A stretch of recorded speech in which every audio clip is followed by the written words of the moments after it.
Miami with a big move. Again.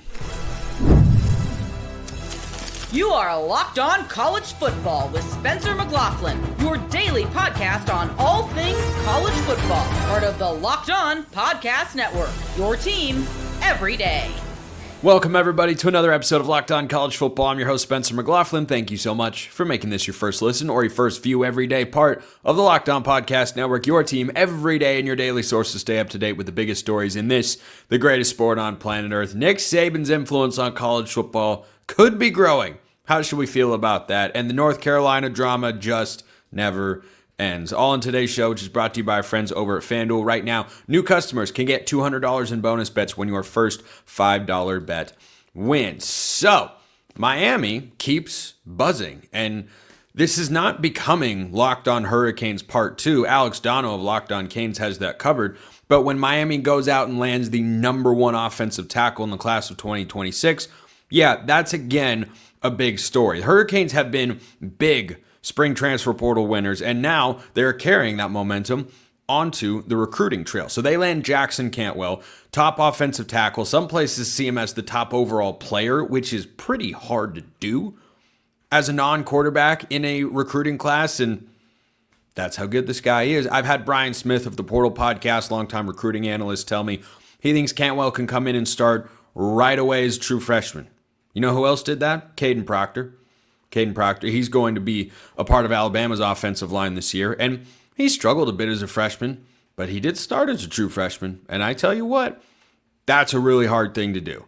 The fact that anybody could even have that discussion, I don't care where you're ranked, I don't care how big you are, I don't care how many stars you have or how many you don't have or what you say or who you've talked to get your ranking to where it's at. I'm not saying that happened here. I'm just saying I don't care about anything. Starting as a true freshman offensive tackle is really hard, but that could be an expectation for him speaks to the caliber of recruit that he is. So this is a huge win for Miami. This has been a battle that, was really down to mostly three schools in the last month or so, it seemed. Oregon was heavily in the mix. Georgia was seen as the favorite, and Miami was kind of an outside player. I saw one tweet flying around from somebody who covers college football saying that Oregon and Miami were barking up the wrong tree for Jackson Cantwell. And not just this is going to be Georgia. That's where all the intel was. Couple of takeaways here. First of all, this is a huge commitment because the foundation of Mario Cristobal teams and the identity of what they are as a program, it's the offensive line, which shouldn't be surprising. He was an offensive lineman. He's always been good at recruiting those guys. He's always been good at developing those guys. And having a strong unit up front is, number one, a smart way to build a football program. And number two, always been the hallmark because Mario Cristobal might have some shortcomings in other areas as a head football coach, but this isn't one of them. This is the strength, and he just keeps stacking up the wins over and over. They should have a good offensive line this year. They had a pretty darn good one last year.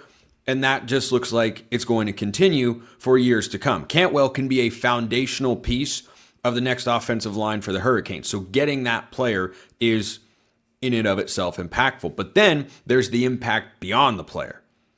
That Miami went out, a program that has not been to the college football playoff, with two programs that were in the playoff last year, one of which won back-to-back national championships not very long ago, and just landed the number one quarterback in the class of 2026 in Jared Curtis, that Miami came in and got this done. Big-time win for Mario Cristobal and offensive line coach Alex Mirabal. This is a massive, massive recruiting win. Now, how that recruiting win happened, I don't have all of the details. But I do know, because people who know this sort of stuff have reported, there was a big NIL offer. And going back to a couple of weeks ago, leading up to his May 13th commitment, there were reports that Miami had an NIL offer that was bigger than everybody else. And it was hard to match what Miami had. The number that's been floated, I have no confirmation on this. This is just a floating, roaming estimate of sorts, is $2.5 million for a kid who's never played a snap of college football. That's a risk at some level. Any investment is. When you draft a guy in the first round of the NFL draft, there's risk. He's never taken a snap in the NFL. You've seen what he can do in college, but you're paying him and drafting him and giving him all this hype and pomp and circumstance because of the potential he has. And Cantwell's potential, make no mistake about it, is indeed immense. He could be an early round NFL draft pick in the next several years. From the state of Missouri, by the way, so Miami didn't exactly have to go, 20 minutes from their backyard to go and get this guy, just once again. But back to the NIL factor. I think that a lot of people see this and it can get treated or portrayed in media circles, particularly on social media, in a negative light. I don't see it that way. I really don't. Miami's willingness to go out and pay for premier recruits is a good thing for the Hurricanes. NIL still has this stigma. NIL still has this negative aspect in the discussion space amongst media people, fans, the crossover between those two entities. You can get a lot of negativity about, oh, it's just NIL. Oh, they just went out and paid him. First of all, there is no way that is what happened here. The track record of Mario Cristobal and Alex Mirabal and offensive linemen is really, really good. So let's start there. Secondly, I'm just tired of the generalized notion in college football that if a place wants to win and they go and make the necessary efforts to have funds to go and get the best players available, whether that's in the transfer portal, Carson Beck, costs reportedly in the $3 to $4 million range for this year, that I'm supposed to believe that's a bad thing? Or that Miami fans should feel a little guilty about getting Cantwell? Oh, you just paid for him. Oh, you just did that. You hear this with Oregon all the time. USC can take this accusation. Oh, they're just paying kid. What exactly, if that's what it takes to get an elite kid onto your football program that can contribute to changing the trajectory, continuing the trajectory that you are on, hopefully in an upward direction for any program in the country, what exactly is the negative there? Because in professional sports, I didn't wear this Seattle Mariners shirt today by accident. For many years, particularly this season, I, as a Mariners fan, have lamented that my team is not willing, the ownership is not willing to go out and spend extra money than what they could spend or what they are spending, that they are not committed to the max. I have lamented that for years. And so in pro sports, we want our teams to care. We want them to go out and get free agents. We want them to go out and do everything they can to win. But when it happens in college, there's a negative stigma behind it. Maybe it's because NIL and the portal are still kind of new and fresh. But anytime I see this conversation pop up, my skin just crawls. Oh, they're just buying kids. Wait, so they want to win and they're committed to doing that and they're willing to go out and get the resources, which, by the way, takes more than a phone call for most people. They're willing to do that, whatever it takes to win. Wow, what a horrible thing. No, I don't see it as a horrible thing. If you're a Miami fan, you should feel really good about the fact that, hey, if NIL was the tipping point, we don't want to be behind. We don't want to be seen as not able to compete with the other big hitters in the world. We're the Miami freaking Hurricanes. Of course we should be able to do that. So if you're a Miami fan, you should feel really good. But not just because this show's turned into Locked On Miami. It's not. They just, keep making big impact moves. Let me know your thoughts in the comments below. Hit me up on Twitter, all that good stuff. Do you like Nick Saban? Whether you do or not, you better get used to him being around the sport for a very long time. First, this episode brought to you by FanDuel. The NBA playoffs are in full swing, and every night delivers highlight-worthy performances, major momentum shifts, and can't-miss moments. Whether it's a game-winning shot or a breakout player, there's never been a better time to get in on the action. FanDuel makes it easy to stay in the game before tip-off and live. With player props, performance trends, and same-game parlays, fans have more ways than ever to play smart and win big. And if you like college football, which you probably do if you're listening to or watching this show, you can bet all sorts of stuff. You've got win totals for every Power 4 team plus Notre Dame. You've got national title odds, conference championship odds, Heisman odds. Individual games can be wagered upon right now for a season that is just over 3 months away. I'm excited. You're excited. We're all excited, just like we all scream for ice cream. New to FanDuel, it's the perfect time to sign up. Head to FanDuel.com and place your first $5 bet. If it wins, you get $200 in bonus bets. That's pretty neat. Make every moment more with FanDuel, official sports betting partner of the NBA. You better know what you think about Nick Saban because he's not going anywhere. I like that. A lot of people are not going to like that. There's no one that could get inserted into a commission of sorts that is coming from the highest office in this country to investigate, assess, lay out an action plan for. It's not entirely clear what's going to go down, but reportedly Nick Saban could be on a federal commission to examine how NIL works, how the portal works, revenue sharing, and all these things in college sports. Another person who could reportedly be a part of this commission is Cody Campbell, who you probably don't know his name. I'll just tell you, he runs Texas Tech's NIL collective. A collective, by the way, that has been wildly successful, number one. And number two, has been discussed frequently on this show. And number three, unlike Nick Saban, his direct involvement with a school to impact the results on the field, those days are not behind him. They're right in front of him at the moment. So, how should we feel about this? I look at the idea of bringing in Nick Saban to head start a commission to look at all this stuff as the best option available. You might not like. He's going to be biased towards the SEC. Yep. You need someone to push back. Oh, you mean like a guy who's currently involved with the Big 12 and doesn't want to see the Big 12 just get screwed in every single situation? Oh, okay. Yeah, well, that could happen on there. But a couple reasons why I like Saban being involved here. Number one, he has seen college football throughout its entirety of different phases. Going back to his time long ago in a galaxy far, far away,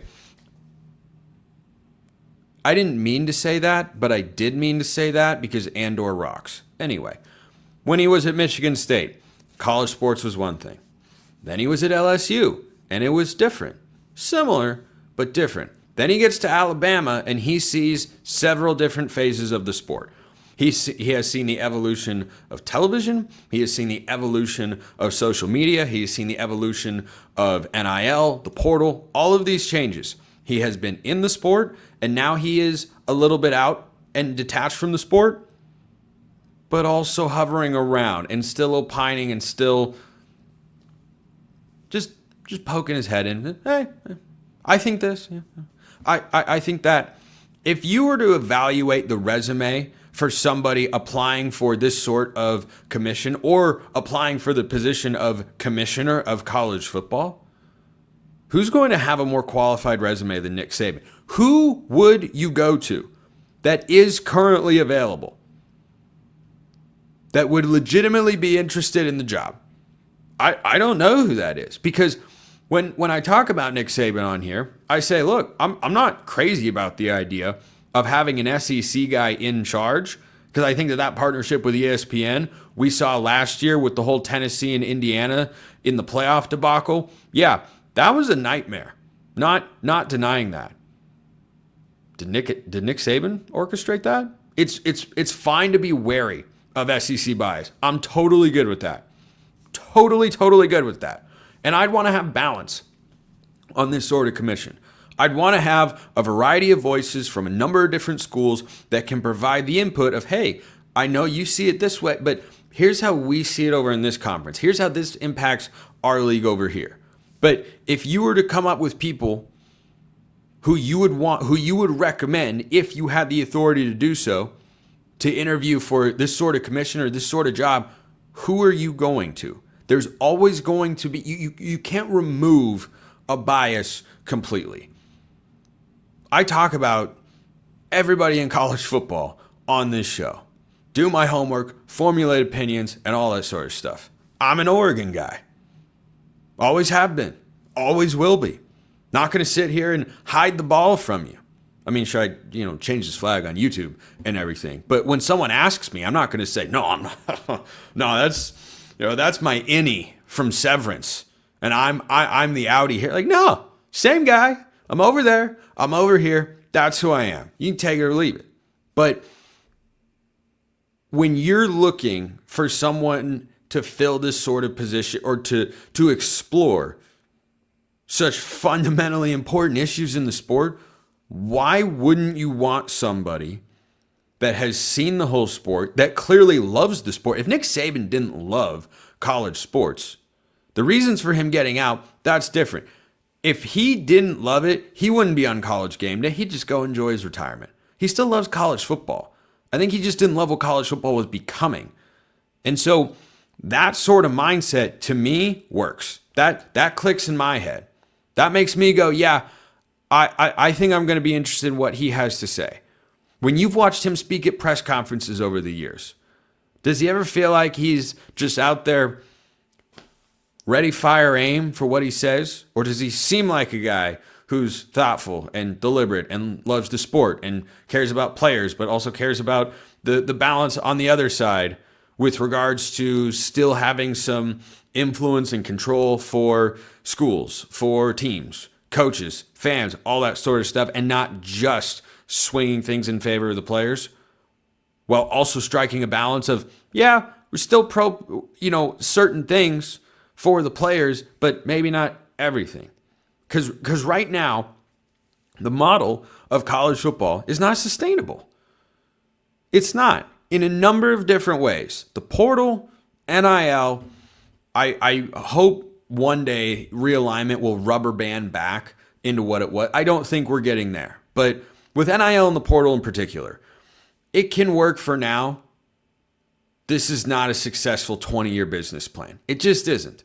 And so when someone who has expressed what I think are pretty reasonable thoughts surrounding those matters wants to influence it, yeah, I'm here for it. You may not have to like him. You may not like the SEC component.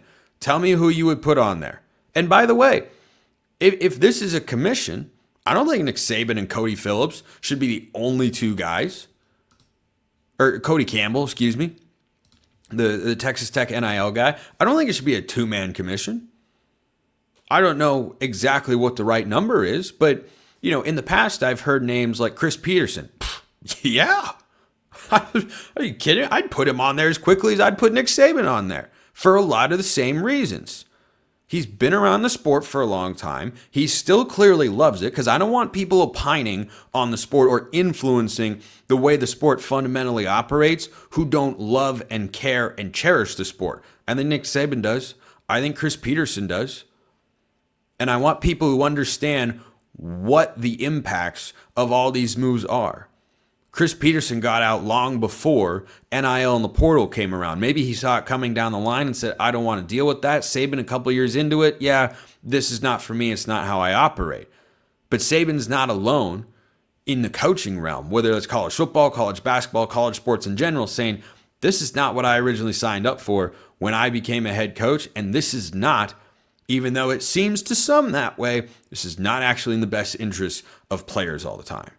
So Saban being a part of it, I fully support. No, he shouldn't be a dictator. Nobody should. No one person has all the except for me. No one person has all the right ideas to fix college football. But if you're talking about experienced, measured, reasonable voices that can help make the sport a better place and understands the issues on a personal and professional level, yeah, I'm going to say Nick Saban, thumbs up in that regard. Not everybody's going to like that take. That is okay. I think it's going to happen anyway. So, speaking of things that not everybody likes, me, that happen anyway. Bill Belichick. Oh, man. I'm starting to actually like this story.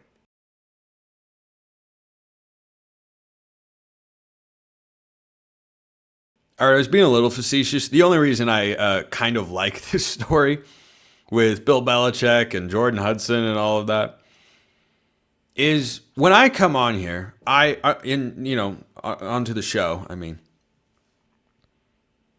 I give opinions. I give a lot of opinions. And not all of my opinions are correct. Sometimes I'm wrong. I'd like to think, and hopefully my everydayers out there would back me up on this, that I hold myself accountable and say, I whiffed. That wasn't good.